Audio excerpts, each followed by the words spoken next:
तो फ्रेंड्स, कैसे हो आप लोग। उम्मीद करता हूँ आप और आपका परिवार बेहतर और बढ़िया होगा और सीटेट जुलाई 2024 की तैयारी आपकी बहुत अच्छे से चल रही होगी। जीन पियाजे बाइगोस्की महोदय से अच्छे खासे क्वेश्चन पूछे जाते हैं और डिटेल में मैंने बहुत सारे क्वेश्चन यहाँ पर करा दिए हैं, जैसे कि जीन सीडीपी में भी करा दिए हैं मैंने, और एसएसटी में भी करा दिए हैं, ईवीएस में भी करा दिए हैं और हिंदी में भी करा दिए हैं। अगर आपको पूरी कंप्लीट तैयारी करना है तो हमारे चैनल को सब्सक्राइब करें एंड वीडियो को लाइक करें और कमेंट करके अपना सुझाव हम तक ज़रूर पहुंचाएं।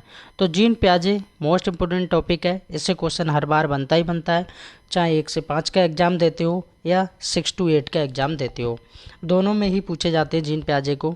तो सबसे पहला क्वेश्चन बन जाता है कि जीन पियाजे का जन्म कब हुआ था। तो जीन पियाजे का जन्म 1896 ईस्वी में हुआ था, ये आपको याद रखना है। मृत्यु की बात की जाए तो 1980 को याद रखना है। नेक्स्ट पॉइंट पढ़ लेते हैं। जीन पियाजे को बाल मनोविज्ञान का जनक कहा जाता है। क्वेश्चन में आपसे पूछा जाएगा कि बाल मनोविज्ञान का जनक किसको कहा जाता है। तो जीन पियाजे को बाल मनोविज्ञान का जनक माना जाता है, ये याद रखना है। जीन पियाजे मूल रूप से स्विट्जरलैंड के निवासी थे। जन्म तो 1896 में हुआ था, लेकिन किस शहर में हुआ था, तो स्विट्जरलैंड के निवासी थे, यानी स्विट्जरलैंड में उनका जन्म हुआ था जीन पियाजे का। तो ये तो बेसिक बातें हैं, डिटेल में भी जानेंगे, बस बने रहें लास्ट तक चैनल पे। नेक्स्ट पढ़ते हैं संज्ञानात्मक विकास का सिद्धांत। संज्ञानात्मक विकास के सिद्धांत को पढ़ते हैं, इसमें क्या क्या क्वेश्चन बनते हैं वो भी देख लेते हैं। संज्ञानात्मक विकास का सिद्धांत। अपने अध्ययन के आधार पर जीन पियाजे ने संज्ञानात्मक विकास की मुख्य 4 अवस्थाओं की व्याख्या की है। एक क्वेश्चन तो यही बन जाता है कि संज्ञानात्मक विकास की जो अवस्थाएं दी हैं जीन पियाजे महोदय के अनुसार, वो कितनी अवस्थाएं दी हैं उन्होंने। तो कितनी अवस्थाएं बताई हैं, 4 अवस्थाएं बताई हैं। और ये बार बार सीटेट इस क्वेश्चन को पूछता है, लेकिन सिंपल ही नहीं पूछता है कि उनकी 4 अवस्थाएं पहली कौन सी है, दूसरी कौन सी है, लेकिन उन अवस्थाओं के अंदर बच्चा अपनी क्या प्रतिक्रिया करता है ये जरूर पूछता है।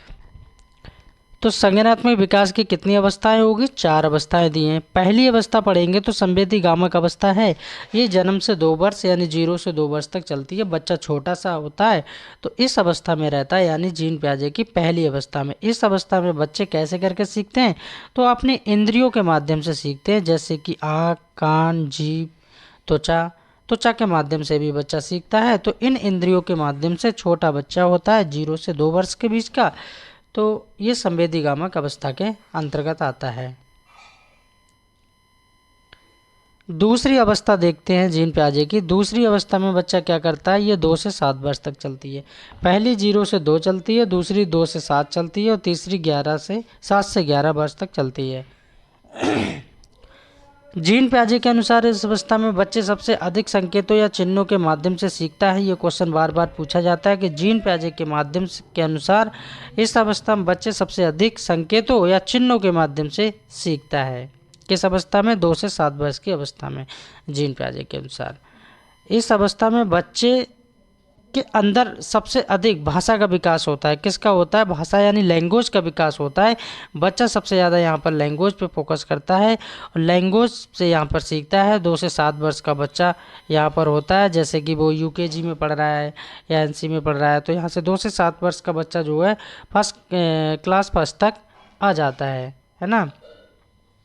इस अवस्था को अतार्किक चिंतन की अवस्था भी कहा जाता है। अब आपसे क्वेश्चन में पूछा जाएगा कि जीन पियाजे की कौन सी ऐसी अवस्था है जिसमें अतार्किक चिंतन की अवस्था का नाम दिया गया है या कहा गया है, तब आपका आंसर क्या होगा, दूसरी अवस्था यानी पूर्व संक्रियात्मक अवस्था, यानी 2 से 7 वर्ष तक चलने वाली अवस्था अतार्किक चिंतन की अवस्था है। तार्किक नहीं करता है इसमें बच्चा, छोटा होता है तो अतार्किक चिंतन करता है।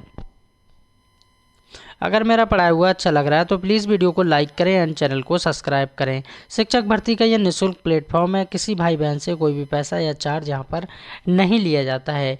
पूरी ईमानदारी के साथ फ्री ऑफ कॉस्ट आपको पढ़ाया जाता है, तो बस चैनल पे बने रहें। तीसरी अवस्था देखते हैं, मूढ़ संक्रियात्मक अवस्था। ये 7 से 11 वर्ष तक की ये थर्ड स्टेट है जीन पियाजे महोदय की, ये तीसरी अवस्था है। तो इसमें 7 से 11 वर्ष तक का बच्चा जो होता है क्या क्या प्रतिक्रियाएं करता है, चलिए जानते हैं।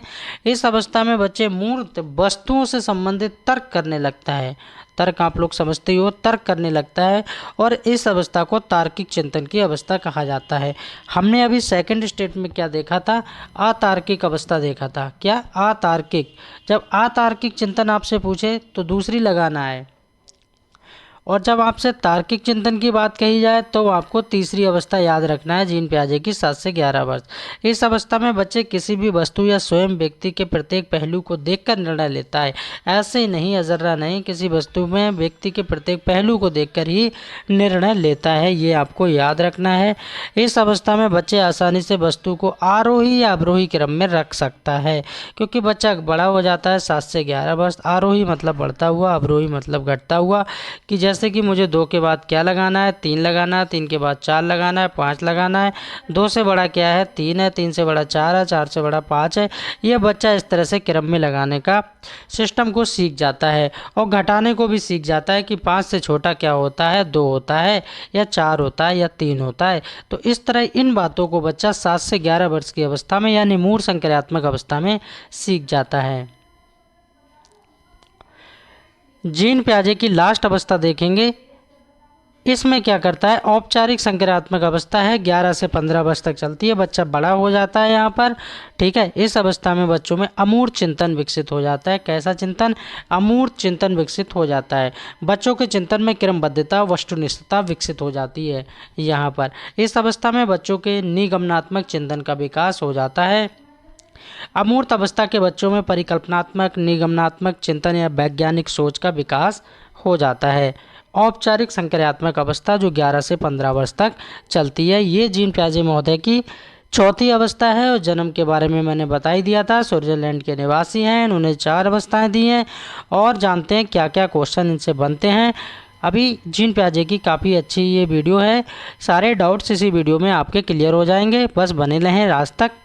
जीन पियाजे की प्रसिद्ध पुस्तकें यानी फेमस बुक्स उनकी क्या क्या रही हैं, वो यहाँ पर आपको देखना है कि बुक्स इनकी क्या क्या रही हैं। The language and through of the child, ये जीन पियाजे की प्रसिद्ध पुस्तकों में आती है। The psychology of the child, ये भी जीन पियाजे की प्रसिद्ध पुस्तक है। द साइकोलॉजी ऑफ इंटेलिजेंट, तो ये 3 पुस्तकें आपको विशेषकर याद रखना पड़ेगा। The language and the through of the child, the psychology of the child, the psychology of intelligence, ये आपको याद रखना है। नेक्स्ट पढ़ते हैं जीन पियाजे द्वारा दिए गए संप्रदाय, क्योंकि संप्रदाय के बारे में काफ़ी अच्छे लेवल पे पूछा जाता है। तो जीन पियाजे द्वारा दिए गए संप्रदाय क्या थे, तो नंबर 1 पढ़ेंगे स्कीमा। स्कीमा दिया है जीन पियाजे ने, अनुकूलन दिया है, समावेशन दिया है। समावेशन को अन्य किस नाम से जानते हैं ये भी याद रखना है, तो आत्मसात्करण का नाम दिया है, ये भी याद रखना है, समावेशन कहलाता है। समायोजन भी दिया है, समावेशन, समायोजन, अनुकूलन और स्कीमा। और स्कीम अगर आप याद रखेंगे तो आसानी से याद रख सकते हैं। जैसे स्कीमा है तो स्कीम से याद रखिए, समायोजन अलग से याद कर लीजिए, नहीं, समायोजन और समावेशन दोनों एक से हो रहे हैं, यहाँ पर याद कर लीजिए।